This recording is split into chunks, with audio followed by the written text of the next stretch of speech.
Let's say the villages around run out of water. You think they're just going to sit there and die? All studies clearly point out towards a serious water strife, but the important action that is needed right now is this, that we need to raise 72 crore saplings in the next 4 years.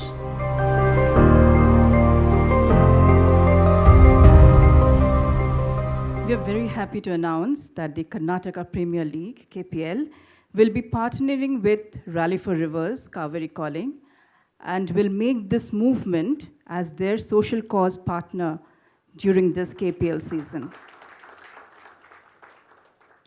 And now, to introduce today's speakers, KL Rahul, one of the most favorite cricketers from this city. He began his test debut, or did his test debut, in 2014 in Australia. He's a wicketkeeper cum batsman, as you know, and currently plays for Kings 11 Punjab in the IPL League. And he has many firsts to his credit. He became the first Indian to score a century on one-day international debut. Rahul has also set the record for the fastest Indian batsman, or fastest batsman to have scored centuries in all 3 formats in just 20 innings.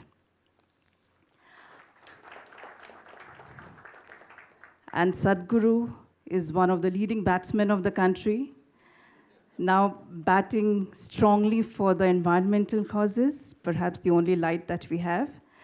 Before I invite the speakers onto the stage, so today the conversation between Sadhguru and Rahul will last for about an hour, after which you will have an opportunity to pose your questions for the next 30 minutes. Thank you. And with that, I invite Sadhguru and Rahul onto the stage.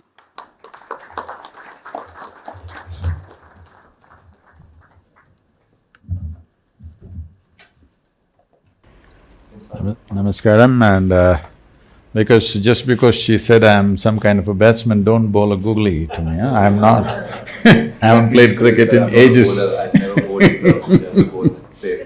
So the balls that I miss anyway you catch. Good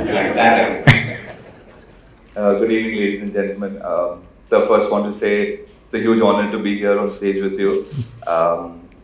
We all know what a big youth inspiration you are, and the things you're doing for the environment is just inspiring all of us. And I was just telling your colleagues that I've read your book, and I've been trying to, at least I'm trying to do little things, and just a huge inspiration. And I'll focus back to what we're here today for. So happy that you started this campaign to help River Kaveri, and just want to ask you, how big a responsibility is it to revive a river, and how do you plan on doing it single-handedly? Definitely I'm not planning single-handedly. The reason why we are doing many things, and including this, is without a large-scale people's involvement, this is not going to happen. This is not a single-handed job. This is not just my work or your work or somebody else who's here. This is a generational work. As a generation of people, we have taken the largest bite out of this planet. Never before another generation has consumed as much as we have. So, I'm just thinking, before I fall dead, let's fix it to whatever extent we can so that future generations don't look back and see we were the most irresponsible generation ever. In a way we are, unfortunately. Because the way I saw Kaveri 50 years ago, or let's put it this way, the way the previous generations gave Kaveri to us and how it is today, if we hand it over like this means we are a disastrous generation. So I want to see that we are not a disastrous generation. We will fix it to whatever extent we can. Nobody should say we have not done what we should have done. Because in our lives, If we do not do what we cannot do, there is no problem. But if we do not do what we can do, we are a disaster. So I don't want to be that disaster. I want to ensure none of these people, the people of this generation are not a disaster, that we will do everything we can do. And how do you… what do you think is responsible for all of this that is happening, and what is your advice to youngsters like us? Or I remember I was in UK for 2 months and I didn't know that there was a water problem, and I came home 3-4 days ago and my sister told me that… she told me, don't use the shower, use the bucket of water. You know, so many of us are unaware of situations, and can you throw some light on how this has happened and what we can do? See, there is no one agency or one force or one person to blame. It is just that fundamentally it's ignorance. The most basic ignorance about rivers is, people think river is a source of water, or a well is a source of water, or a pond or a lake is a source of water. In a tropical country, it is not a source of water, it is only a destination for water. There is only one source of water for us, which is the monsoon rain. That's the only place from where water is coming. So the rain that comes down, which normally happens to us in this country, somewhere between 45 to 60 days maximum in a year, rain pours down on us. A huge volume of water comes down. When this comes down, our ability to hold it in the soil will determine how many days in a year will the rivers flow. If we hold it, then it flows 365 days. If we do not hold it, it will run away within the next 50 or 100 days, and that's why it's going dry right now. So what allows us to hold the water? The only and only thing is vegetation. There is no rocket science to this. This has been my main mission across the world, including United Nations, our government, central government, all the states. We convince them, you cannot hold water in a dam, check dam, barrage, all these things. These are all okay for usage, but you cannot really enhance water like this. The only way you can hold it is by vegetation. When I say vegetation, or let's say forest, the possibility of increasing the forest cover is impossible in India. We are 1.3 billion people, it's estimated by 2030 we will be 1.5 billion people. So there is too much pressure on the land, there is no way to increase the forest cover. The only other way is to go for agroforestry, that we use forests as a livelihood for ourselves. We grow forests for wealth, we grow forests for economic reasons. When I say we grow forests for economic reasons, right now in the world, the timber market in the world is over $300 billion. Are we sending any timber to any part of the world? No. But we are importing nearly 70,000 crores worth of timber, and we are importing about 1.2 lakh crores worth of timber products. So nearly 2 lakh crores worth of foreign exchange is going out. Even the timber we are getting is largely not certified. That means somewhere somebody is cutting forests. This one thing we must understand, wherever they cut it, it's going to hurt us. Doesn't matter where they cut it in South America or Africa, wherever they cut it, in some way it is hurting us. It may not hurt us tomorrow morning, but it'll hurt us after a few years. So, one thing is, it is a great economic plan for our farmers, because our farm situation is such. In Karnataka, 71% of the farmers are in distress loans. In Tamil Nadu, 82% of the farmers are in distress loans. What a distress loan means is, the person who has taken the loan has simply no means to pay back. So he is distressed. It is like if you're earning 10 rupees, you took 2 rupees loan and we see that you can pay back. You're earning 10 rupees, but you have taken a 100 rupee loan, we know that there is no way for you to pay back. And interest is multiplying. So the only thing he can do is default or run away or sell the land or hang from a tree. This is a tragic condition in the country, where in the last 15 years, over 300,000 farmers have committed suicide, 300,000. The 4 wars that India has had, 3 with Pakistan and 1 with China, 300,000 people did not die on both the sides put together. Our soldiers and the enemy soldiers put together, 300,000 did not happen. But that's the number of farmers who have died in the last 10 to 15 years' time. So, this could escalate big time, or total breakdown of social and economic situations can happen because 65 to 70% of the population in this particular trade called agriculture. And there is no scale to agriculture because land holdings are so small. So, we have converted nearly 70,000 farmers in Tamil Nadu. Every year we are adding a few hundred farmers converting into agroforestry.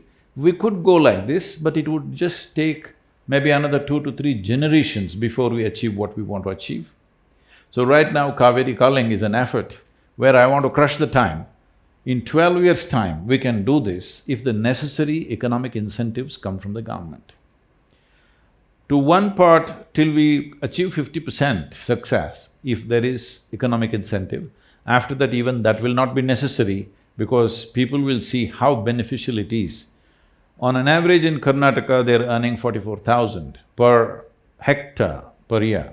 In Tamil Nadu, they're earning around 46 to 48,000. But within the first 5 years, the first 5-year average is 3.2 lakhs per hectare. This is what the agroforestry people are earning. In the first 10 years, it's 4.6 lakhs per hectare. In 15 years' time, it is 13 lakhs per hectare. This is how they're earning. If once every farmer sees that this is the kind of benefit he has, even a part of his land, if he goes in for agroforestry, he will not need any kind of bank loans. When we come to bank loan, we must understand, well, you're a young man, you have not seen these things. When we were young, in 1969, when Government of India nationalized all the banks. You come from Mangalore or… Yes. So, a lot of banks started from Mangalore, Canara Bank, Syndicate Bank, what is the other one? Vijaya Bank, all these. All these things were nationalized. What… nationalization is a nice word. What it is, we just took all your wealth without any compensation. You understand? You're running a bank, that means you had a few thousand crores, but we just took it, the nation. Such a cruel act we did because we wanted to ensure that the rural populations have access to banking. And it made a huge difference, it's been a revolution in the country. But now what is happening is, the solution that we have for farmers' distressed loans is, whenever the election is coming, every state is going about saying, no need to pay back the loan. See, it's very simple. If I give you 100 rupees and somebody comes and says, you don't have to pay him back. All right, I lost my 100 rupees. Next time, even if you say I'm dying, I will not give you 10 rupees. Yes or no? Hello? Is this not the way society will work? If it is assured that you're not going to pay me back, even if you say it is the most dire emergency, I'm not going to give you a rupee anyway. This is what is happening once again. Once again, we're pushing the farmer back into the moneylender's hand, where the interest rate is 60 to 70% per annum. This is a clear death knell for the farmer if he falls back into the hands of the moneylenders once again from proper banking. This whole revolution of nationalization of banks and making rural economies to be flush with banking money is being destroyed right now. But if agroforestry comes in with a little bit of support from the government, the farmer need not go to the bank, he will have enough money. And this is not a new idea or a concept. If those of you old enough, you're old, Shiva? You're old You've been around all the time, since I was born. So, people know that in southern India, in any agricultural land, always there were minimum 25 to 50 trees, always, at least on the boundary. Actually in Karnataka, I have seen people used to name the trees after their daughter, their son and whatever, because when this tree grows up, this was generally planted when the child is born, and this is named after the girl. When this girl grows up and she needs to marry, she's 18, 20 years of age, now this tree is ripe. If I cut this tree, her marriage is taken care of. Those days I know 8 to 10,000 rupees they get out of a tree, marriage is taken care of, son wants to go to the university, his thing is taken care of. So this was the economy of the rural places. I know this very well because at that time I was on the farm, I was actually in agriculture. About 40 years ago, massive usage of chemical fertilizer started. I have seen this, agents from fertilizer industries coming and campaigning, you have to remove the trees because the trees are sucking out all the fertilizer, it will not go to your crops, the trees are taking away because of their aggressive root system. So crores of trees across Karnataka was felled. Today, if you fly from Bangalore to Delhi, every 5 minutes you look down, it's a brown desert that you see. Except Western Ghats, rest is just one brown desert from here to Delhi all the way, yes or no? What is our plan for this country? Because you can only retain monsoon water. See, we are trying to do things as European countries or North America does. We must understand, they have glacial water, they have snow, water coming from snow. Snow sits for two feet, next 2 months it slowly melts and make sure it percolates. Our water is not like that, it comes in a downpour. If you don't have vegetation, it'll just run away, not just run away, it'll take the topsoil and run away. That's what is happening right now. So Kaveri is not even touching the ocean for 6.5 to 7 months in Tamil Nadu. So Tamil Nadu people are thinking, Karnataka people are drinking up too much water. Yes, they think Kannada people are drinking too much water, they want to fight with you. They have to come upstream and see. Here also there is no water. So I was just talking to the Tamil farmers, I said, yes, this fight is… Sadhguru, you must tell them to release water. I said, all this fight is fine, just wait for another 20 years. There will be no fight because there will be no Kaveri in Tamil Nadu. Yes, that's where it's going. On an average, where the Kaveri goes dry, what point it goes dry, on an average, it's withdrawing 3 to 8 kilometers per year. That means, right now, it's about 400 plus kilometers in Tamil Nadu, the Kaveri is running. Probably in another 40 years or 50 years, it will not even enter Tamil Nadu. That's how serious it is. So, I'll go back to your thing about farmers and you spoke about loans and things. I just want to ask, what can a common man do to help farmers? Or if I'm not a banker, but if I want to go with a set of friends and help the farmers, what do I do? So right now, to assist the farmer to shift to agroforestry, there are a few things to happen. One thing is the saplings, large-scale development of saplings. We are looking at, in 12 years, to plant 242 crore trees, that is 2.42 billion trees.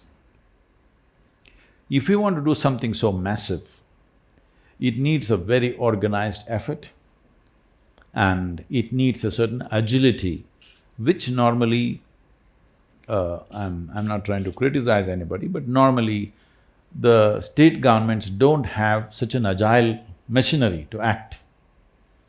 So in Tamil Nadu, we have about 32 nurseries spread across Tamil Nadu. So we've planted over 35 million trees in the last 18 years, all on our own steam. That is, no government help, no nothing, just as a movement, people's movement. Now this needs to scale up big time, so we have clear-cut plans how to multiply this. Today there's tissue culture, we have all the technologies, everything we've assimilated all these things properly. Now to act, we are looking at taking in all the aspects. It costs about 42 rupees per sapling. In the first phase of 4 years, we need to plant 72 crore trees. If you can campaign a little bit, on your bat if you can have Kaveri calling 42 rupees. Every run you score, you tell your fans to plant one tree. I'll do that. Whatever, I'm saying, whichever way you think is appropriate. Like this, everybody must do what they can. As a sports person, you do what you can, as whoever. I'm saying even if you're a beggar on the street, you still can plant one tree a year at least. Isn't it? 42 rupees? Even a beggar can do it. So, it is not a question of resource, it's a question of how concerned we are. So this is only one part of it. We raise the saplings. It takes 18 to 24 months to get the saplings to planting stage. So we want to start now, it's been just launched yesterday, we will move. In September, we're doing the rally, riding about 14 to 1500 kilometers and having about 865 events have been planned along the way. We're a little crazy about these things, how So, this is one part. The next part is to put enough pressure on the government. We have spoken to the Jal Shakti minister, most probably he may come and flag off the event. The environment minister, important thing is to release the trees. Releasing the trees means in this country, if you grow a tree on your own land and you cut it, tomorrow you can get arrested. Okay? So, we got 18 species of trees released, that if you cut them, there is no problem. But still high-value trees are not released. I am saying, I have put this to the central government, the laws should become like this. Right now, there are laws. These are British-made laws. You know the English. How much do you really know? They made these laws that if you own the land, you own only the top 8 feet of soil. Beneath that, it belongs to the government. So most people do not know this, the water in your well actually belongs to the government. Today, Tamil Nadu is exercising this right. They're saying if you want to hit a bore well, you need government permission. You cannot dig a well in your land as you feel. You have to take a license, otherwise they will not let you take the groundwater because it belongs to the government. I am pushing for a law, anything that's in my land should belong to me. If I hit water, oil, gold, diamond, whatever the hell is there in my land should belong to me. It should belong to the farmer. So if I'm doing badly, it belongs to me. If I do well, it belongs to you. What kind of law is this? So, only if we hit some civilizational aspects, let's say I'm digging and I found Manjadaro in my land, then you can come and take it. Any wealth must belong to me. You can tax it, but you can't take it, isn't it?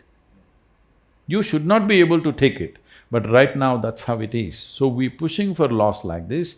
Above all trees, whatever I grow, as I cut my paddy or sugarcane or whatever else, similarly, whatever else I grow, I must be able to cut it. Right now, we've been talking to various governments and these funny things are happening. I was talking to one of the chief ministers and I said, this kind of laws must go. So he said, I don't think there's a law like that. I said, please ask your forest minister or secretary. So he called the forest secretary and he put it on the… the speaker phone. And he asks, like this, is there a law like this? He says, no, there is no law against cutting the tree. Then he says, no law. I said, is it true? I can't cut a tree and take it, right? Yes, you cannot transport it. What am I supposed to do, have my own cremation in my land? I cut a tree and I cannot transport it. What is it? It's for my cremation or what? I'm storing up. I'm saying a tree is a wealth. The wealth should belong to the farmer. This is very important. So as a part of this, we are pushing for a timber board. As there is a coffee board, tea board, other things, We want people to understand that timber need not necessarily be a forest produce, it can be an agricultural produce. That's what we want to change the picture. Sadhguru, we know with Kaveri depleting, it is going to cause a lot of problems for Karnataka and Tamil Nadu for sure. But why would a different state want to help? Do you think people do? I'm sure people do think like that. They'll say, Yes, your yes. troubles, you face it. Why do we have to help you? But we must understand this, that this is not just Kaveri's problem. Krishna has depleted over 77%. Godavari has depleted over 42%. Narmada has depleted over 60%. Ganga has depleted over 37% or so. So it is not one state's problem or two states' problem. It is all over the place. Only thing is, if we successfully demonstrate that you can turn the river around, a major river. We are doing a small river in Maharashtra, we are very confident we'll do that. It's a 54-kilometer stretch of Vagari river in Yavatmal.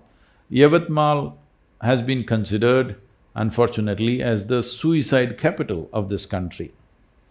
So, this is a small space, we've taken that up as a first project, already state government is involved, very proactive state government, and 415 crore budget has been put on it. This will be so, in another 4 to 5 years, we will ensure even now, these 9,600 families who are in this region, we have put volunteers there, everybody has a helpline, that if there is any distress, they can call. So we will definitely stop suicide within the 6 months to 1 year, we're already on the ground. But we will turn the river around in about 6 to 8 years' time, Vagari, because it's a small river. Kaveri is a substantially large demonstration. If we do this one thing, then you can do this for every river in the country. So why start in Kaveri? You have to start somewhere.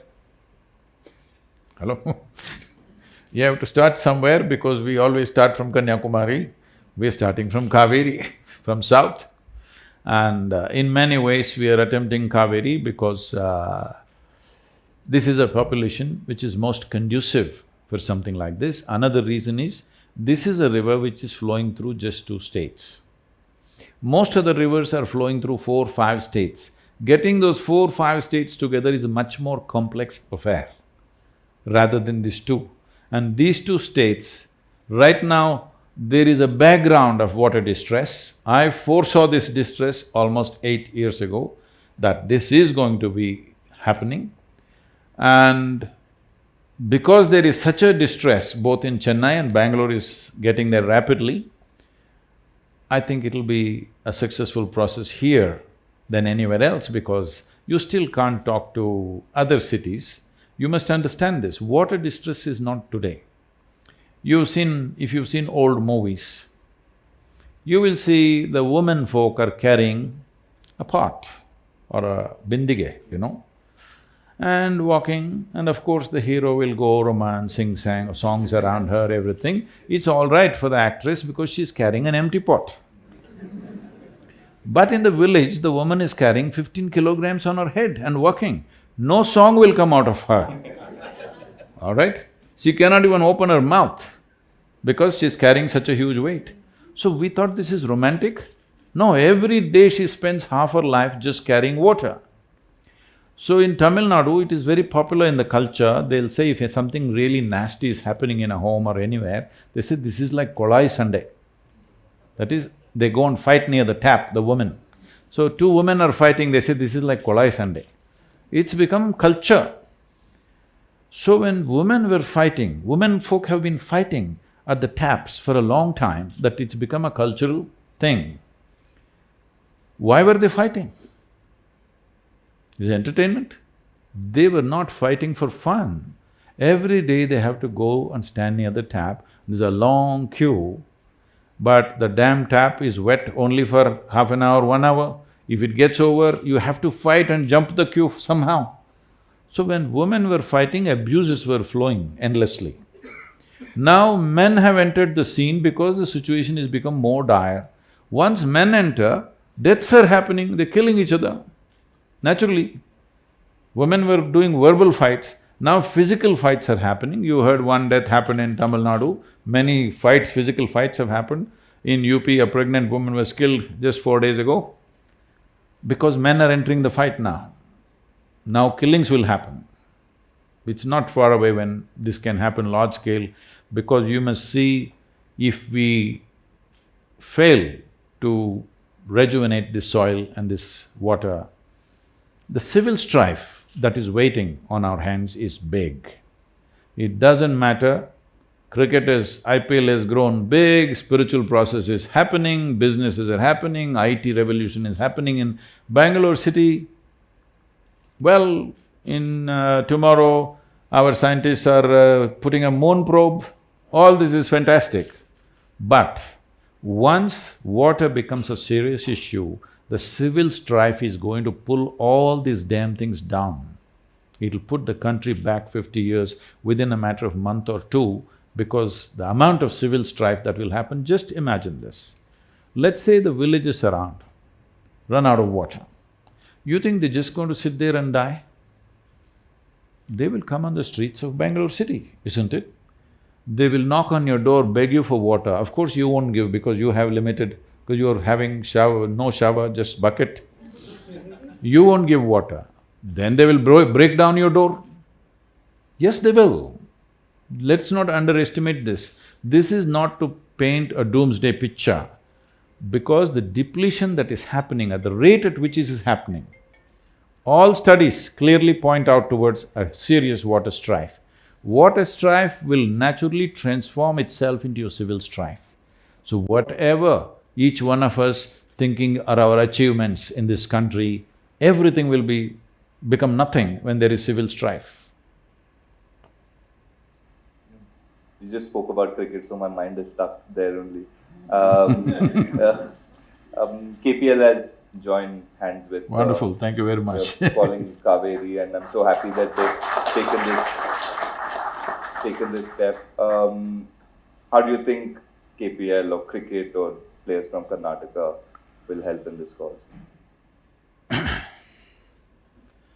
As I said, the most important thing is awareness and support for the plantations. We are pushing with the governments to give subsidies for the plantations to happen, which is very easily doable because no extra or new budget is needed. The existing schemes that are there, little reallocation, there is enough money already there for that. But if we depend on the government to raise these crores of saplings that we need, it's not going to happen. We want to use people, farmers as an economic activity, that this will become an enterprise for many farmers that we will train to do this, that they will not only raise the saplings, they will be knowledgeable enough, we're producing videos, how to do agroforestry. There's a whole science to it, how to do it.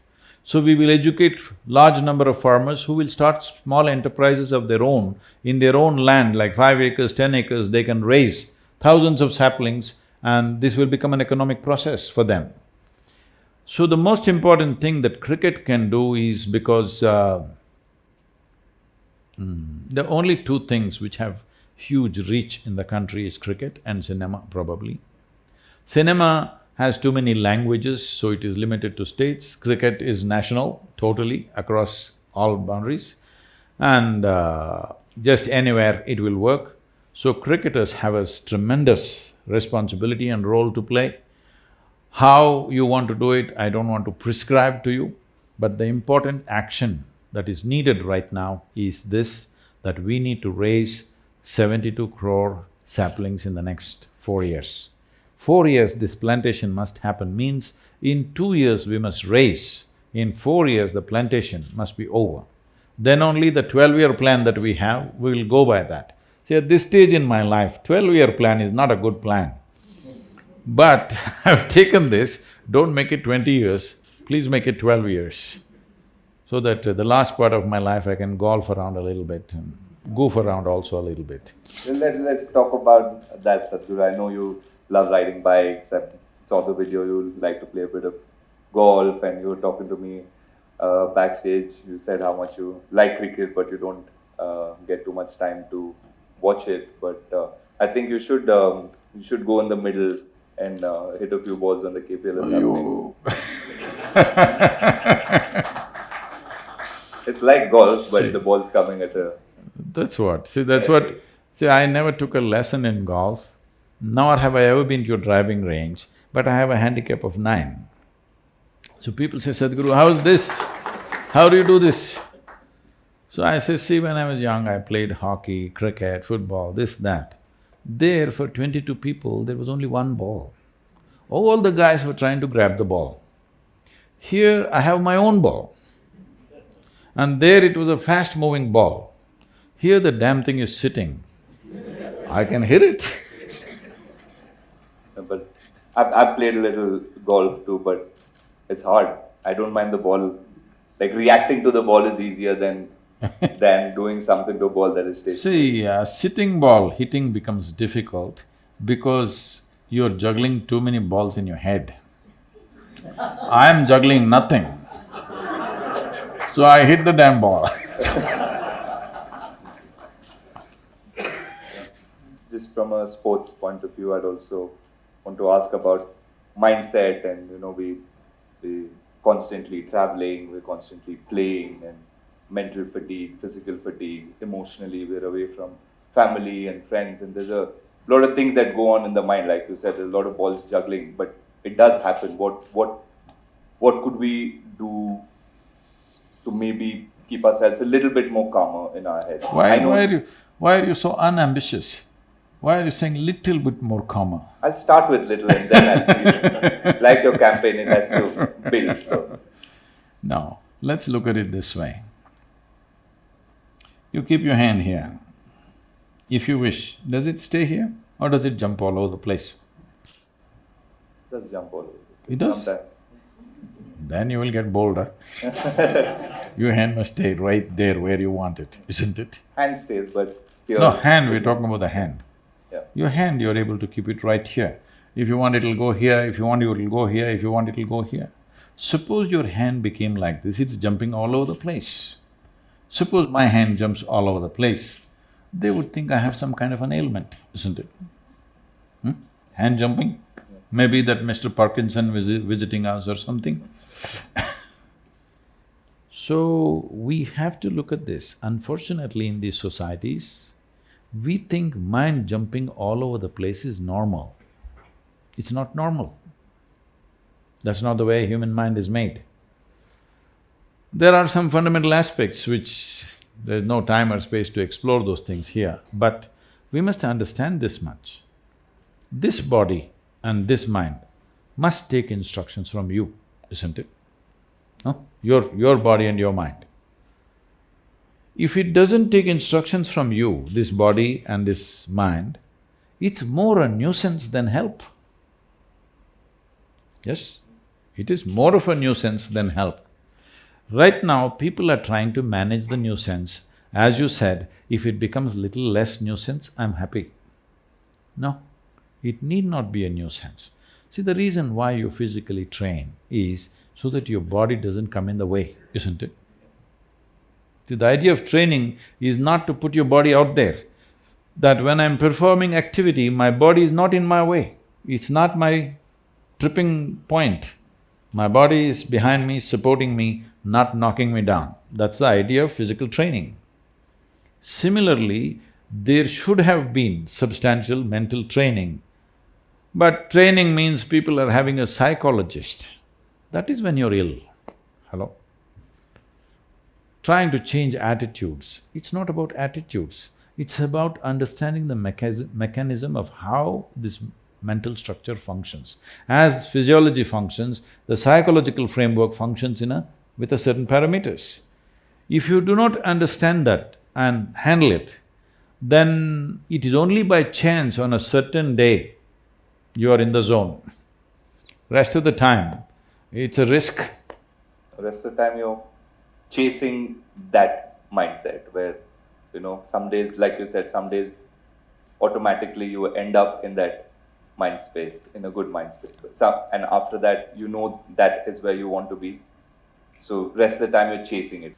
See, a game is subject to various realities. It's not all you. There's also somebody who's throwing the ball in tricky ways, all right? It's not all you. You're only 50%. The other 50% is there all over the place. So that 50% must happen. You cannot do 100%. Even if you're as brilliant as you can be, you could be gone first ball. That's the nature of the game, all right? If that nature of the game is removed, then there's no game. If every time you can hit it, then there's no game. You cannot hit it, that is the game, isn't it? So leaving that part, this 50%, which is your 100%, that must happen every day, even if you change your underwear. I'm saying, whatever that lucky charm that you have, for somebody it may be some kind of a pendant, somebody it's a mantra, somebody else it's an underwear, it doesn't matter what the hell it is. But you're trying to hang on to something to create some kind of a mental sense of confidence. There are two ways to work. Either you can work with confidence or you can work with clarity. See, right now, if I ask you to walk from here to there, or anybody, if I ask them to walk from here to there, they will walk up and down, no problem. Why? It's clear, the lights are on. Suppose we switch off the lights and make this hall pitch dark. If I ask them to walk, now they will struggle. Why? Now they need confidence to take the next step. Why? Because there is no clarity. So people think confidence is a substitute for clarity. It is not. What you need is absolute clarity, not confidence. With confidence, sometimes it may work, by chance. It's like, let's say you want to cross the highway where traffic is moving at a certain speed. To build confidence, people have various slogans. Somebody says, Jai Shri Ram, somebody says Allahu Akbar, somebody says something else. You shout one of these things and run across the highway. Maybe you will make it. Hello? Maybe by sheer chance you made it, or because of the compassion of some driver, you make it. But if you try every day, we know where to pick you up, for sure, isn't it? So similarly, when a bowler bowls a ball, you close your eyes and hit it.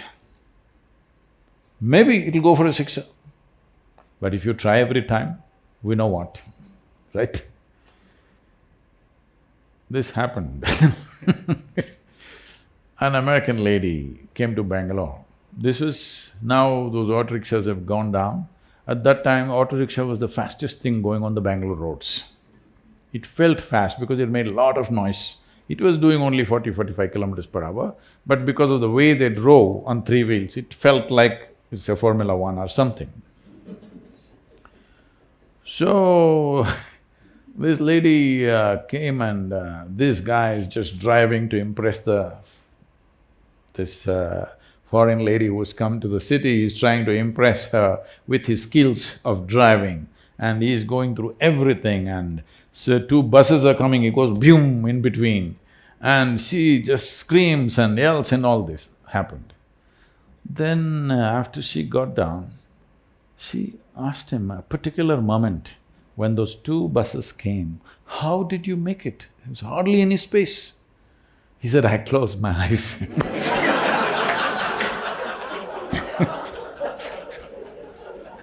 So she came and told me, those terrible three-wheelers. So if you close your eyes, sometimes just works. So this is what confidence means. I'm sure in every game, people are trying to train people, you must be confident, you must be confident. No, you should not be confident, because confident means you are not in touch with realities. Clarity is what is needed. Because just before the… okay. So we were, like I was talking to a group of journalists, and this is at that time when Pakistan was playing in India for the one-day internationals which were going on. Sadhguru, how to beat Pakistan, please tell us. I said, if you want to beat Pakistan, you don't call Indian cricket team, call Indian army. Okay. Why do you want to beat Pakistan? You just have to hit the ball. Hello? You just have to hit the ball. I was training this, Indian hockey team and at one time, and later after 3-4 years, I'm walking in Chennai airport. KPS Gill was heading the thing. And all these… that old players who came to us, the senior players, they were all out. Whole bunch of young players, almost 6 or 7 of them were all tribal boys from Delhi, Turkey to others, all 18 to 22 age group. These boys are for the first time going out of the country for championships trophy to Germany. They're all wide-eyed, they've never traveled outside and it's the first time. And they're not from cities, they're tribal boys. So somebody is giving them pep talk in Hindi, I can't repeat all the words. He's saying, "Desh ka izzat aapka," something. Your parents' honor is in your hands. 1 billion people's hopes are in your hands. Like this, he's giving pep talk. These boys are 1 billion people's stuff sitting on their head. Then I was passing by, KPS Gill saw me and said, "Sadhguru, can you say something to the boys for the first time, they're going out of the country?" So I said, "See, you know how to play hockey?" They said, "Yes." I said, "I don't think you know how to play hockey. You don't know how to play hockey, that's why you're looking like this. You're looking like this because you obviously don't know how to play hockey." "No, we know how to play hockey," suddenly their pride. I said, "If you know how to play hockey, first thing is forget the 1 billion people, forget your maa-baap business. There's only one thing, the damn ball should be in the opposite goal, that's all you know. You need lust for this. You just need lust to put the ball in the goal, that's all you do. You don't count how many goals I've put, that's not your business. There are professional people hired to keep the score. Why are you keeping the score? Your business is a ball at a time, isn't it? But everybody is calculating, they're looking at the score, when I'm coming to 100, how many really fantastic batsmen unnecessarily have gotten out in 90s in India? So many of them, there's a legend. I'm guilty of many. Because you're doing the scorekeeper's work. You do your job. Your job is to hit the ball according to its merit. What does it matter what's the score? Whether it's 1 or 100, what is your business? No, you must strategize, all that there is somebody else. The player has to just do what he has to do at that moment right, isn't it? See, the desire to win is one thing. Everybody wants to win in their life, not just in a game. Everybody wants to win, everybody has a desire to be successful. But the desire is only giving you the direction, which way you want to go. Desire will not make you successful, it's only the competence which makes you successful, isn't it? And competence is clearly clouded when you're confident. Competence needs clarity. You just see things the way they are and do what you have to do at that moment. Not try to win the match. You cannot win the match. You can only hit the ball, isn't it? Somebody will tell you whether you have won or not.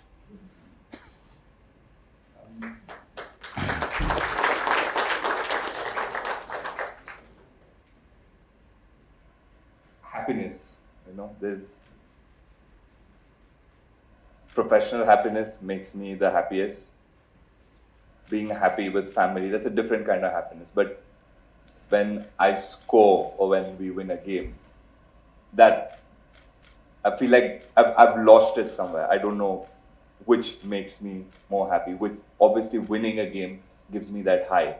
So when you step off the field, when you're with your family or friends, not playing cricket, nobody watching, that feels a little lesser than that high. Why would the mind do that? See, whether it's happiness or misery, pain or pleasure, agony or ecstasy, whatever the human experience is caused from within, isn't it? It's manufactured by you or no? Yes. So right now, what happens within you needs a push from outside. That is, we must put 100 on the board. Even if it ends at 99, you will be very miserable, isn't it? You must put 100 on the board, the crowd should roar, and we must be declared the winners. This is an impossible condition for your happiness. isn't it? That's not going to happen every day. For nobody it'll happen every day, isn't it? Nobody it is going to happen every day. Even if you're a Superman, it won't happen every day. So happiness is a condition within you. It's like this. See, it's a question of pleasantness. Why I'm saying pleasantness is because there is substantial evidence, medical and scientific evidence to show only in pleasant states of experience, your body and your mind will function at its best. There's enough evidence about that. So if you want to play cricket well or anything well, you must be able to harness this body and this brain. That's the only way, isn't it? If you harness this body's prowess and the mental prowess in the right sense, that action will happen in the best possible way for any human being, whatever the nature of activity. Now, pleasant states of experience means this: if body is pleasant, we call this health. It's needed. Hello? You want to be pleasant in your body or no? If it becomes very pleasant, we call it pleasure. If your mind is pleasant, we call this peace. If it becomes very pleasant, we call it joy. If your emotions are pleasant, we call this love. If it becomes very pleasant, we call it compassion. If your very life energies are pleasant, we call this bliss. If it becomes very pleasant, we call it ecstasy. If your surroundings are pleasant, we call this success. Right now what you're doing is, you are going for the last one, success. To create the last pleasantness around us, let's say in this hall we want a pleasant atmosphere, we need the cooperation of all these people, otherwise it won't happen, isn't it? But I want to be pleasant in my body, mind, emotion and energy. Is 100% my business, isn't it? This one thing if you do, that your body, mind, emotion and energies are always pleasant. Now, outside pleasantness, it's a question of skill. It's a question of times in which we exist, I'm saying. Suppose you were here in Bangalore city, let's say 500 years ago, you wouldn't be playing cricket, maybe you would be breaking coconuts or something, I don't know. Yes or no? So what we are doing right now is just a consequence of time, isn't it? Because of the times in which we exist, we are doing certain things, that's not the important thing. The important thing is, my body, my mind, my emotion, my energies are at highest level of pleasantness. If it's like this, if I'm ecstatic, will I hit the ball well? What do you think? I think so.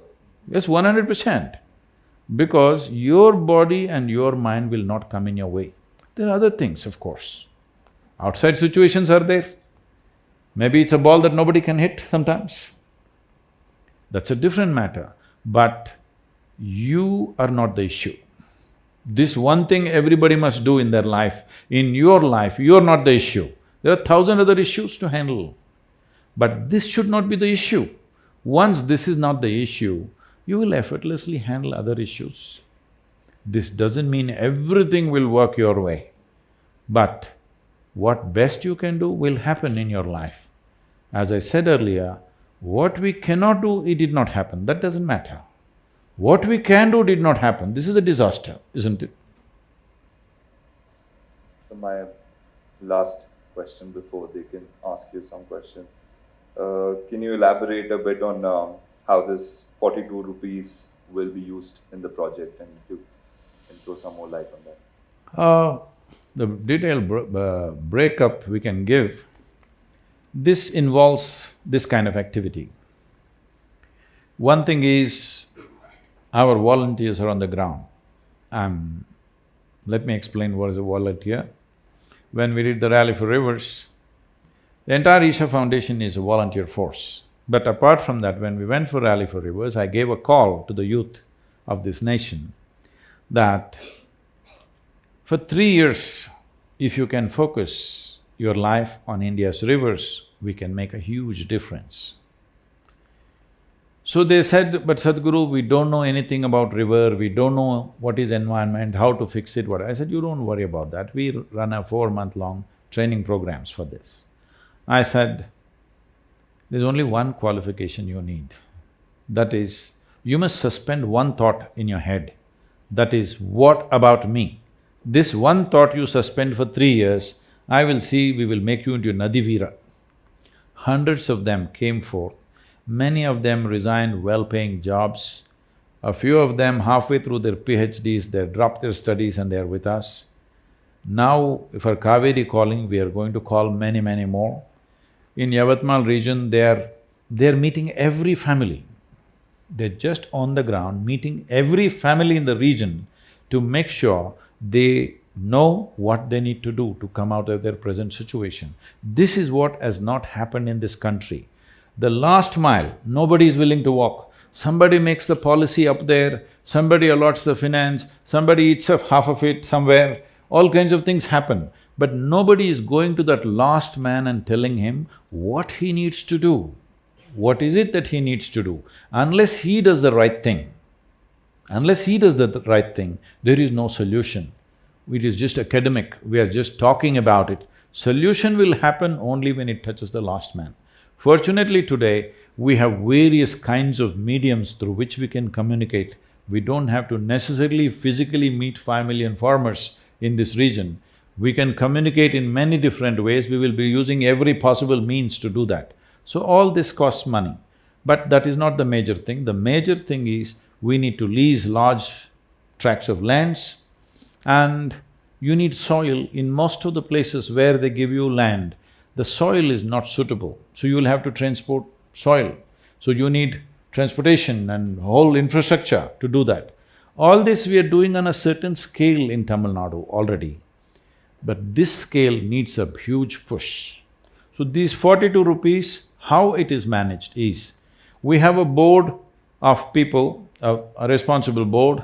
In this there is a Supreme Court judge, there is the World Wildlife Fund chairperson, there is chairperson of your star woman entrepreneur in your city, Kiran Majumdar is on it.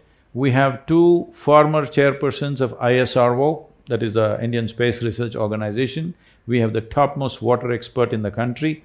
We have a person who started the farmer producer organization movement, he's considered the father of FPOs. So there is a responsible board. This entire Kaveri Calling Fund is going to be managed by an internationally reputed auditing firm under the aegis of this board. This Kaveri Calling account is not managed by Isha Foundation or me or anybody concerned with me. This is managed by this group of people, and we are also bringing in few more people from Karnataka and Tamil Nadu to be a part of this management. So it is being managed in a responsible way, the way it should be, and accounts will be put on for public viewing because an international accounting firm is going to manage this. So nobody need to fear what will happen to the money if that is a concern. They need not fear, this is the best way to do it. And how exactly this 42 rupees will get divided, we must understand this on the ground realities. In different kinds of lands, in different kinds of terrains, in different kinds of social situations, this money will vary. In some place we may be able to manufacture, to be able to produce a sapling for 25 rupees. In some place it may be 100 rupees. So on this, on an average, we have calculated 42 rupees. So this variation will happen, it's not like exactly everything will cost. See, for example, this involves about 15 different kinds of species of trees, the agroforestry basic module. The larger module involves about 80 different species of trees. There are some species of trees that we can make it for 5 rupees. There are places where our volunteers are doing, where every weekend thousands of them will come together and produce this at their own cost. This one may happen for 5 rupees. There is another kind of timber tree which will take probably 200 rupees. So calculating all this, we have arrived at this 42 rupee number. So it should not be looked at, okay, this is only this much packet, why did it cost 40 rupees? That's not the way, on an average. But the important thing is, it is well managed by the most responsible people that you can find in the country. And if you want to ask a question, please put your hands up and… Microphone. Good evening, everyone. Pranam Sadhguru. Hello, Rahul. My name is Dhanush. My question is, it's relating to an article published in today's Hindu newspaper, The Hindu. It's about reforestation in Philippines. So in 1900, 65% of Philippines was covered with forest. In 1987, due to commercial deforestation, it was reduced to 21%. So after that, which government took an initiative, and by 2010, it was increased to 26%, which is a average growth. So Philippines has now introduced a program in which it makes it mandatory for each elementary, high school and college student to plant 10 trees before graduating. So the sites where to plant are advised to them by government. So as Rahul pointed out in today's conversation, what a common man can do, and the framework which you replied as to 242 crore trees has to be planted in next 12 years. So I consider it's a matter of choice, like we can do it or we may not do it. So why not, given the unconscious scale in which humanity is living today and the immediate need for redressing the environmental chaos, isn't compulsion, as in a law, the best way out? So why not make planting trees or saving a river a compulsion, maybe by a law, as in Philippines? Thank you. They are Filipinos, we are Indians. You're underestimating us. It's very different. And above all, you must understand this. See, there is no forest land. Very little forest land is left to do plantations. For example, in Kaveri Basin, only 20% is forest land. Out of this, 8% has good forest. We don't even have to touch it. Another 4–5% is mildly denuded forest. Some replantation could happen there. Another 3–4% is totally denuded forest, which must be replanted. This is not the challenge. This can be easily done because this land is dedicated for forest. It belongs to the forest department or the state government, it can be easily planted, that's not the challenge at all. I know everywhere on the WhatsApp and other things, somebody comes up with a drone, we can shoot this, we can shoot… You don't need any of those things. With the kind of population we have, we can organize that the forest lands are replanted, that's not a big deal. But over 80% of the land is agriculture. This is the thing we need to understand, because all the time these activists and others are going on trying to hit some industry. Because hitting an industry is a kind of a… it's a fashionable thing in the country. When you want to hit somebody, hit some industry and say, they're doing this, they're doing that. Though all of us are consuming those products. You must understand, industry in India occupies less than 1% of the land. Agriculture in India occupies 84% of the land. People do not know the difference between polluting the river and depletion of rivers. For example, in Bangalore city, you had over 1,000 lakes about 70 years ago. Today you have 80 lakes left. Out of these 80, only 17 lakes have fresh water. The remaining lakes have sewage water. So you still have a lake only because of sewage. People think the water is polluted. No, there is only sewage water. If sewage water is stopped, there will be no lake. Well, I want you to understand this. Where is your bus stand? You know, the bus station, the Subhash Nagar bus station. Huh? Dharmambudi Lake, all right. Those of you who come from Mysore, where is your exhibition? Lake? Where is your playground? Lake? So we think we're doing great, all right. You need to understand all the lakes in the city have been turned into bus stands, playgrounds, all kinds of things. These were all active, full water lakes just 30–40 years ago. So, in India, compulsory plantation, okay, you can make it compulsory, where do I go and plant? So in Tamil Nadu, we started this scheme today. I think, how many green schools, does somebody know? Any of the volunteers, please? A few thousand, I don't know how many exactly. A few thousand schools we have given the certificate, this is a green school. How a school becomes a green school is that if they plant 10,000 trees from the school, they become a green school. Where do they plant these 10,000 trees? So they raise 10,000 saplings and distribute to the local farmers and ensure it is planted. It is all planted in different lands, but 10,000 trees have gone. If the school takes care of this becomes a green school.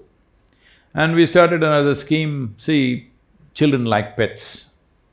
If you get a dog or a cat, in India, in villages and small towns, though a dog's life may be 12, 14, 15 years, most of them get run over by the time they're 6 or 7 years of age.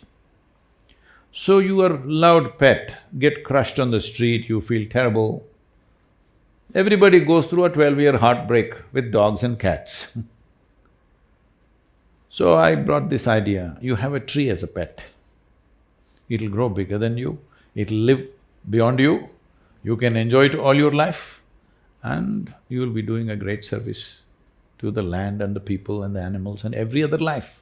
You must understand this, one tree, one tropical tree in this country, if you plant a tree, in 12 years' time, whatever its reasonable size of growth if it has, in 12 years' time, it is able to sequester somewhere between 38,000 to 45,000 liters of water. So when we talk about this 242 crore trees, what it means is, it can sequester anywhere between 9 to 12 trillion liters of water. To give you a perspective, right now Kaveri river that is flowing, the total volume of water in the Kaveri river is 21.2 trillion liters. If in 12 years you plant this number and wait for another 6-7 years' time, you will have Kaveri flowing full on. But we must understand, we must have that much commitment. Most of the policies and activities we are doing is from election to election. There is no long-term commitment to anything. But I'm sure most of you have children. If not for my country, at least for your children, please do something.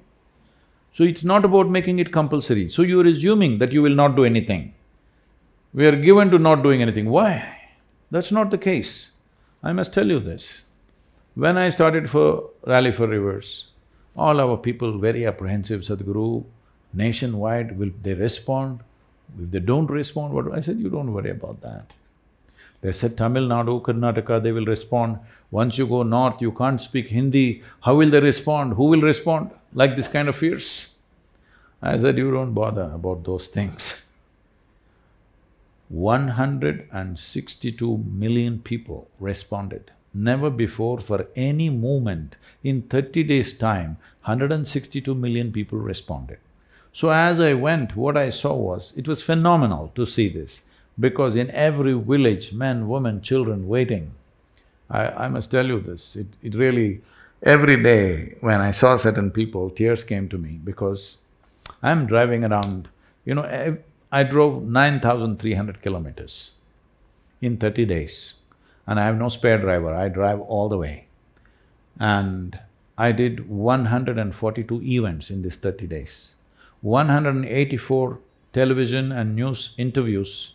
Literally every minute I was driving, I was also talking and doing interviews to radios, televisions and everything. All this, and our volunteers were on the ground and maximizing that. Like I'm somewhere in Madhya Pradesh in some remote place, it's already around 1:30 in the night, so it's late and we've still not gotten to the destination, so I'm really banging it. I'm in the car. That was also a big controversy with lots of people, why are you not driving a Maruti? All right So I'm really banging it like I'm doing like 130, 140. And it's raining quite heavily. Then I just flashed by And I see this blue patch, right now it's become Kaveri calling, it used to be just Rally for Rivers. I see a few blue patches, I just whiz past. Then I have 20 cars behind me, they're all coming a little behind. And then I stop and try to back up. So this whole convoy has to back up. Then I back up there. Then I've already gone literally another 300, 400 meters and back up. And there's an old lady, must be over 65 kind of lady, a village person, and a 12-year-old girl and one 7, 8-year-old boy, all three of them holding Rally for Rivers and waiting at 1:30 in the night. What do you do with these people? I'm saying that's a commitment people have if you do it the right way, and people will respond. And all of you educated people who live in Bangalore, whatever I am saying today, you take this commitment, you'll at least make it 100 times over, amplify it. The entire nation responded that way only because that many people were behind the movement. The governments acted with such agility. I gave the Rally for Rivers document, which is a 760-page recommendations for how to manage rivers. When I gave this to the Prime Minister at 6:20 in the evening, I put it in his hand. Next day morning by 11:30, we get a call from the Prime Minister's office that he's formed a special committee and they want the soft copy. I thought, this is fantastic.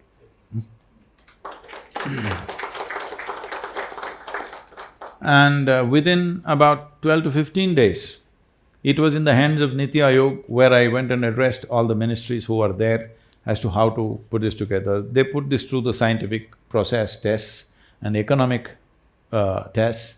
Once it passed, in about 2.5 months' time, less than 2.5 months' time, Rally for Rivers recommendation in total, without one word changing, it went as a official recommendation to all the 29 states. Four states are proactive and they're doing good work. Another 4, 5 states, we have MOUs, we are working with them. Rest of them are little… that includes you, little sleepy mode. We need a crisis. We need a crisis to act. Well, right now Chennai has run out of water. Tamil Nadu people will act now, I know. Will Karnataka wait for Bangalore to go dry and then act, or are we sensible enough to act now? This is all the question is. So make it compulsory for the children. Why? We are the ones who destroyed this land, isn't it? Hello? We as a generation have destroyed this land. Why are you thinking children should plant? They will be most willing if you just tell them, okay? We will do that. Every school, every college, all these things we will do. But you're talking about making it compulsory. Is it not a shame that it has to be compulsory, that we should take care of our children's future? It should be compulsory, you must care for your children. How bad is that? I don't want to do that. I don't want it to be compulsory. If you want to destroy this land, if you want to take away the future of the people of this land, I want you to understand, people have money and means, they're all transporting their children to other countries.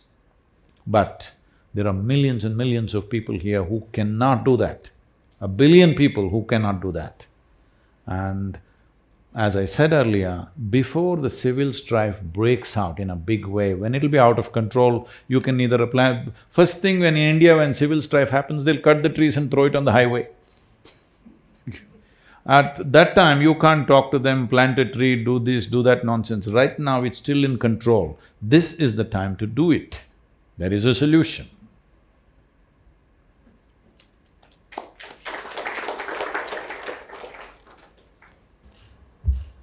Pranam Sadhguru. My question was like, obviously in a city environment, we always find it very constrained where to put the plants and how do we engage. I remember when I was in school, we had planted trees, and when I went there back after 10 years, I could still see that tree, and it happened with all of my friends. And there was always an emotional connect with that, okay, what these are the trees that we had planted. In a city, obviously there is a responsibility aspect of it, but do you have any special ideas about like where can we help in the sampling part of it, like putting the saplings, or Yes. where is the land to plant those trees, so that at least we can feel the action as well, not only just about, okay, not I So- something social media.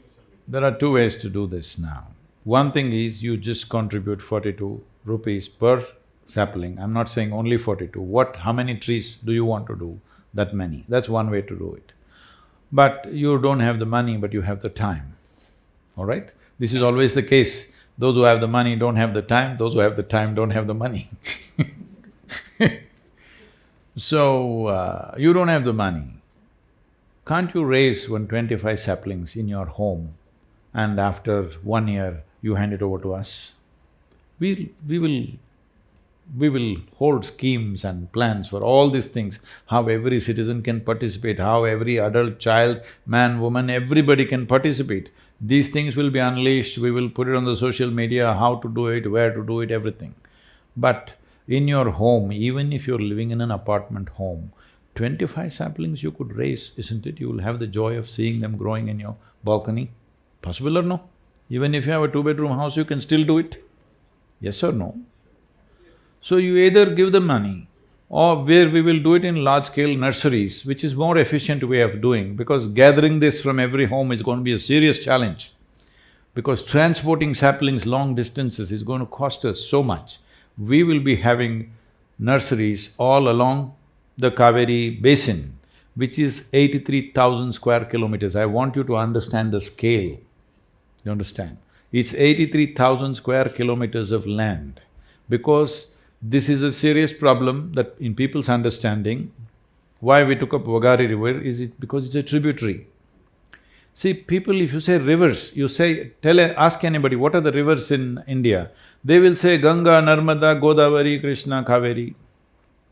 You must understand, Kaveri has 120 major tributaries and thousands of small tributaries.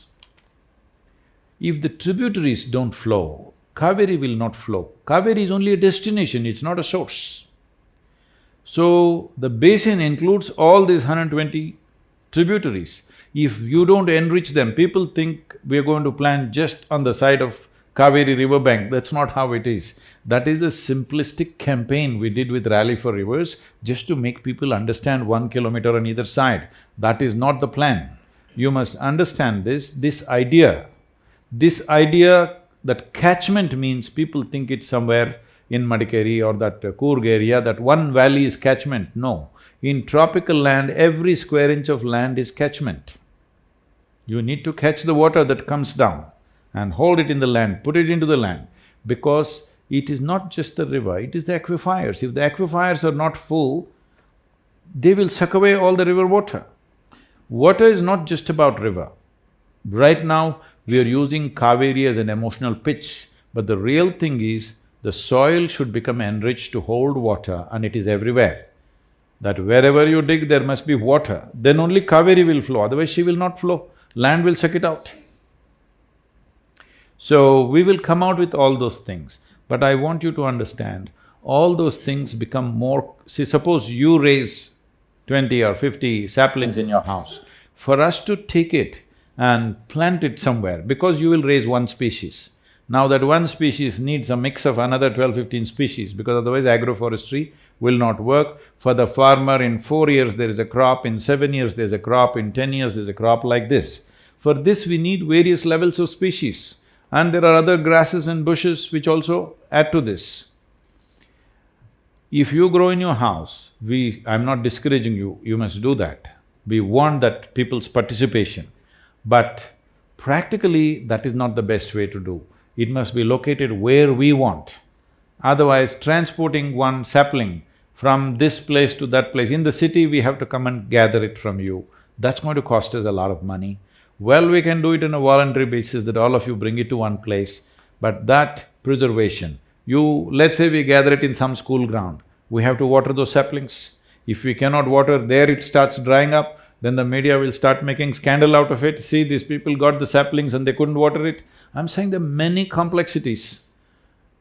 I want you to understand, I'm made like this, when I sit down and look at something, I think of every damn problem there is. every damn problem there is. I don't tell all those problems to everybody around me because they will fear it'll not happen. For every problem there is a solution. It is just that we need to do in that precise manner, all right? Ask him, for every ball does he hit the same shot? Hello? No, for every ball there is a precise shot. Last shot was a great shot. This shot, the ball was different. If you try the same shot, you're back home. Isn't it? The same goes for every aspect of life. This strategic approach to ecological issues in the country has just never happened, you understand, till now. This is the time to do it.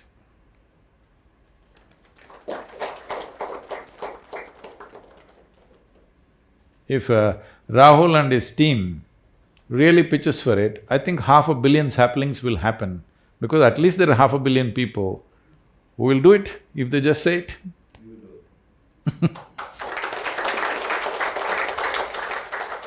Good evening, Sadhguru. Hey, what are you doing here? Came to hear you.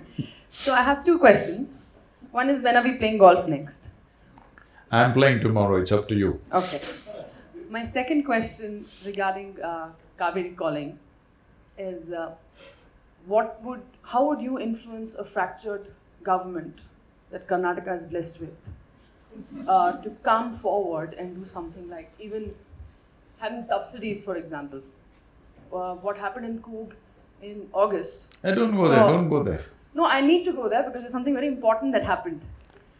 What happened in Coog in August had collected 350 crores in the Chief Minister's Fund. 10% reached the people. Now we have a fractured government where we don't have the confidence the government will do something. So if you have a movement like Kaveri calling, how do you propose that you would be able to influence this fractured government to do something? People's involvement will be there because we collected 190 crores out of 350 crores that came into the Chief Minister's Fund. But nothing came to the people. So about fractured political situations, so we must understand this. We have to work with the realities in which we live. I am not someone who asks for an ideal situation. I've always worked with the realities that exist right now. I must tell you this, we are a volunteer organization, about 4,600 full-time volunteers and over 9 to 11 million part-time volunteers. That means that simply means a whole variety of concoction of people. Every day somebody will come up to me and say, Sadhguru, I can't work with this person, she is impossible, I can't do it. I just… slowly they've all gotten this now. I tell them, see, in this world, this is the kind of people, they are there. Like this kind, this kind, this kind, this kind, this is how they are in this world. If you think your work is significant, what you're doing is significant, you have to work with these kind of people. None of them are okay. None of them are perfect people. Everybody has their own nonsense. You have to work with these people. But if you think you want to work with perfect people, you must go to heaven and today. So you drop this angst. In the existing reality, how to make something work is success, isn't it? If I had an ideal situation, I would have done this, that, that. That is not success. That is just wishful thinking, isn't it? Hello? In the given situation, we made something happen, this is success. Now if there was that kind of situation, I would have done this. This is just wishful thinking, isn't it? So let's not waste time on that. One way or the other, in the next couple of weeks, it'll sort itself out. Right now, this thing for incentives for the farmers, I think in Tamil Nadu it's moving in the right direction, simply because the crisis is staring in the face. So they understand action is inevitable. There's no more a choice. So they're moving, they're faster, going not as fast as I want, but it's going there. Before September, I think we will achieve that, the incentives for the farmers, because the budgetary requirement is not challenging. In Karnataka, we have presented this to the government, but as you said, it's fractured. When there is a fracture, there is pain. When there is pain, people don't do anything.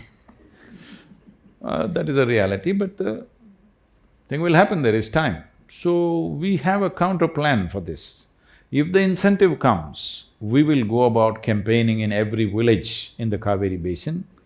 I want you to understand, this covers over 100 taluks. So this is many villages and over 5 million farmers, but we will campaign in such a way every one of them will get the message that there is an incentive.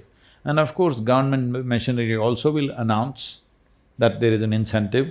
Our business is to go and explain how to harness the incentive that's given. Because in this country, most of the incentive that the government has given, various schemes where thousands of crores are sitting, people do not know how to harness it. Because there is a huge problem of you have to fill 112 application forms, and not everybody has the endurance to last for the century of forms. They just get beaten halfway down, okay? So we will see how to facilitate this. But suppose they do not announce the incentive, then we are using the rally as a way to put pressure on the government. So both ways you must be with me, you understand? If the incentive comes, it is about doing activity. If the incentive doesn't come, it's about putting pressure on the government. Both ways it must work. Only then it's going to happen, because this is the realities of the nation. We better learn to work in that. Hi, Sadhguru. I have two questions. One is… Have you seen Lady Gaga? Huh? Have you? So you must hold the microphone like this, yeah. Okay. The first question is, yes, many people will support this this campaign and this for planting the trees. But how can we assure that these trees which we plant will not get cut? And No, they will be cut. Agroforestry means they will be cut. I want you to understand this. Why will I plant trees in my land that I cannot cut? Why will I do it? This is why nobody is planting. If only I can cut it and use it, and it's an economic process for me, I will cut and I will plant and I will cut and I will plant, this culture will continue. If you don't allow me to cut, why will I plant? Because first of all, you must understand, there is no free terrain for you to plant millions of trees. There is no such place in the country. If you want a farmer who has small patches of land to plant a tree, he must have the right to cut. This is a law that we're trying to change. Right now, there are laws that if you cut a tree in your own land, they will arrest you. We want that to go absolutely. We've released 18 species, but we want to release everything. That I can grow what I want and cut it when I want, and I do whatever I want with what I cut. It's nobody's business. Only then farmers will grow trees, not otherwise. So only city people are thinking that farmers should plant trees in their land and not cut it so that you can go and enjoy it. It doesn't work like that, it's his land, it's his livelihood. It must be cut, that's what I'm saying. And the second question is that you mentioned about confidence and clarity. My question is, how can we achieve clarity? Will you please sit down?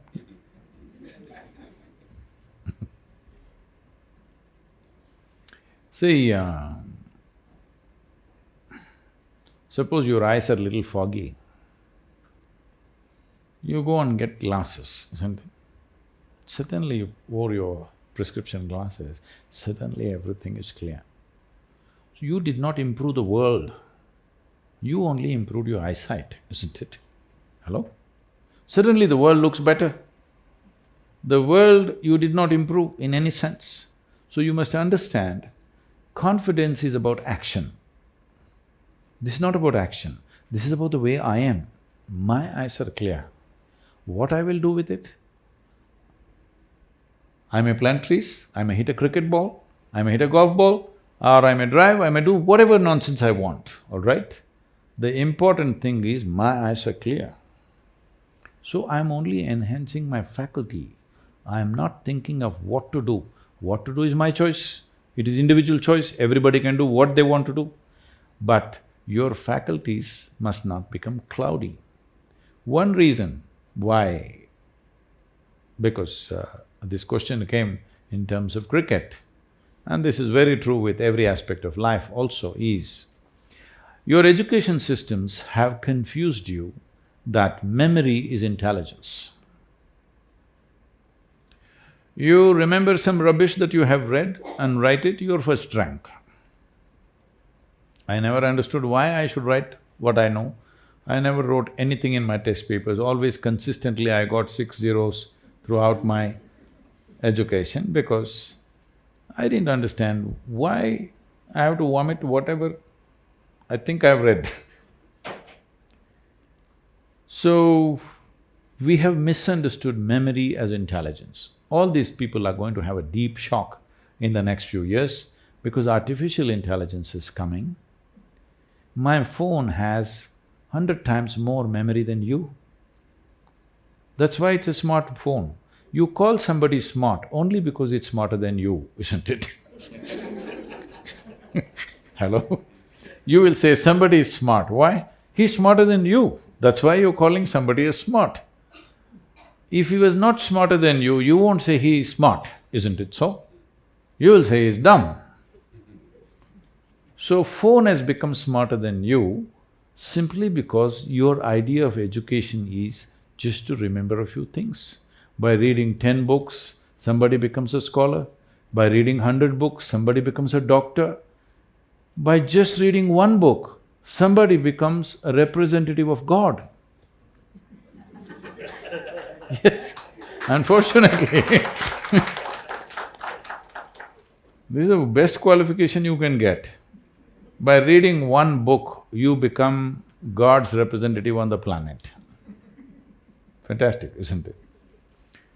So, all those people who are living by memory are going to feel utterly stupid in the next 5–10 years. It's time you do some inner engineering to be relevant in this world, otherwise you'll become irrelevant.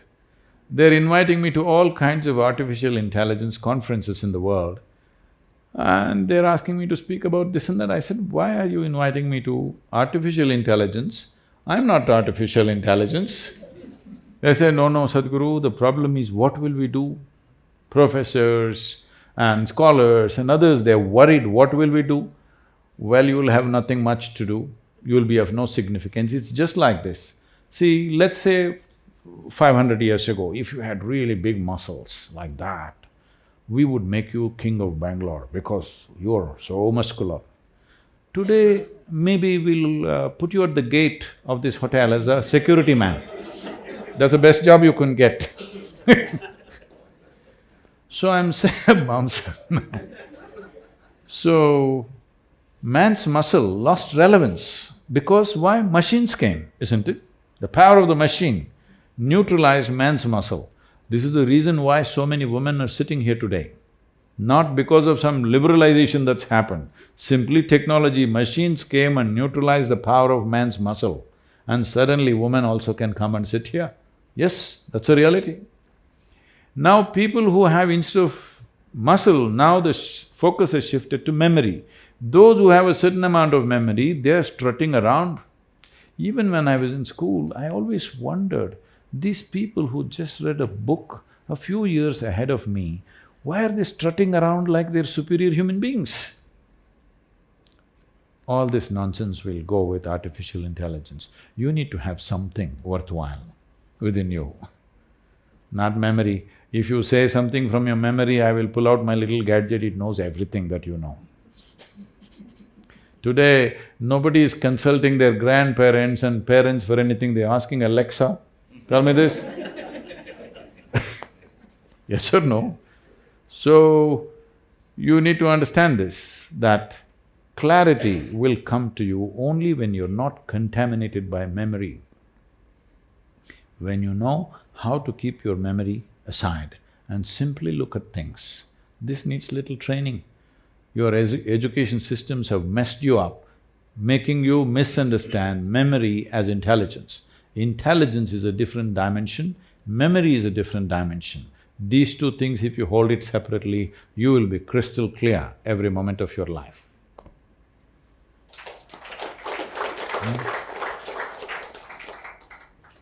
I hope the Karnataka Premier League… I've never watched Karnataka Premier League matches, maybe I'll get to watch something.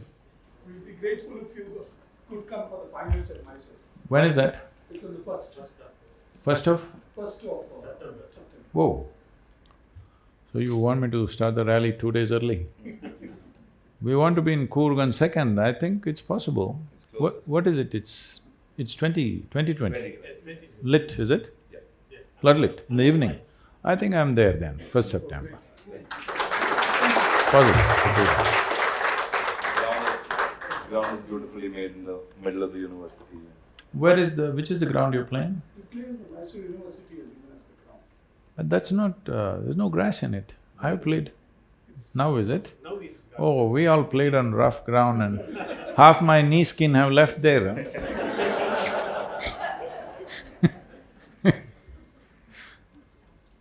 huh?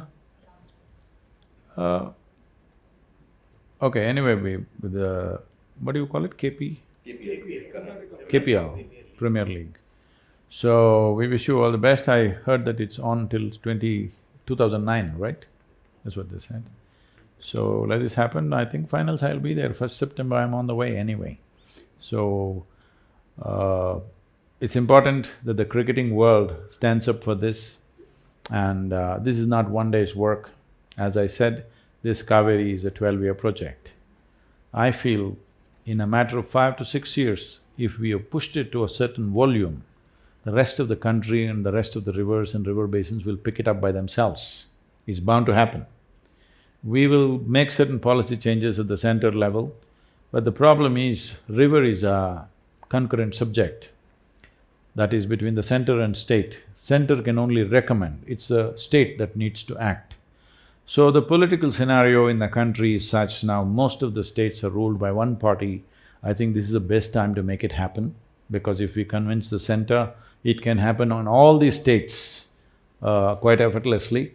So we're… that way, I think politically, we're in a good space for national movement, but we need to show Karnataka and Tamil Nadu has this responsibility of showing a massive level of success.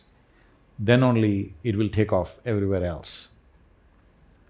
Namaskaram, Sadhguru. I just wanted to ask you one thing. What are your views on the Mekilatu project which is being planned by the Karnataka government, and it is said that the Karnataka government is claiming that it will end the Bangalore water woes, but it is vehemently opposed by the Tamil Nadu state government, and it's also said that this project will wipe out 52 square kilometers of core forest area. I just wanted to know how this Kaveri Calling initiative will address this. See, everywhere in the world, people have understood what is the science of hydrology. And whatever they did 100 years ago, they're all changing it. In United States, over 900 major dams have been decommissioned because they see this is the most disastrous thing you can do. In India's geography,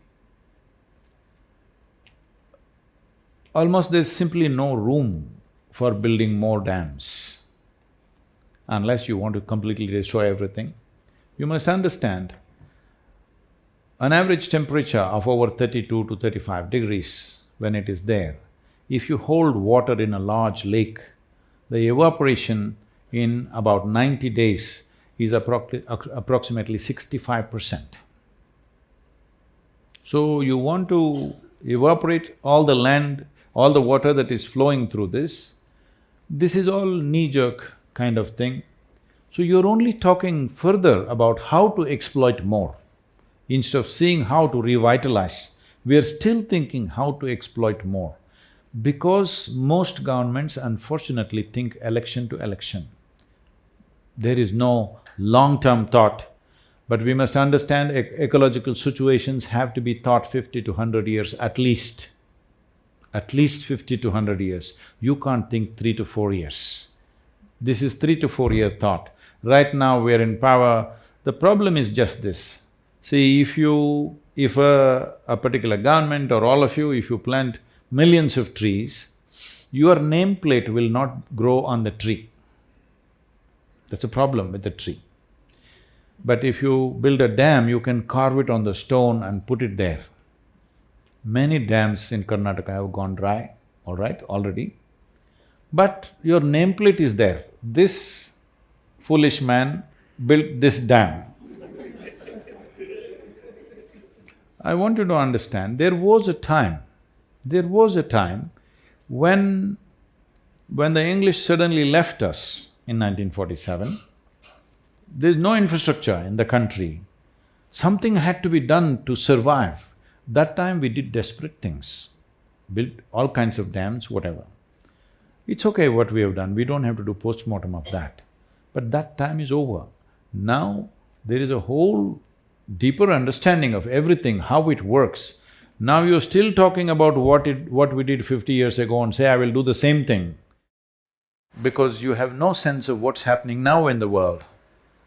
And this is a tropical country. Holding water is not the solution. We need to generate water in the groundwater. We must understand India is the only country which is exploiting over 80% of groundwater. I'll tell you my experience in Bangalore. This is almost 40 years ago when I was running a construction business, and we got some contract in Majestic area. We were supposed to put concrete columns.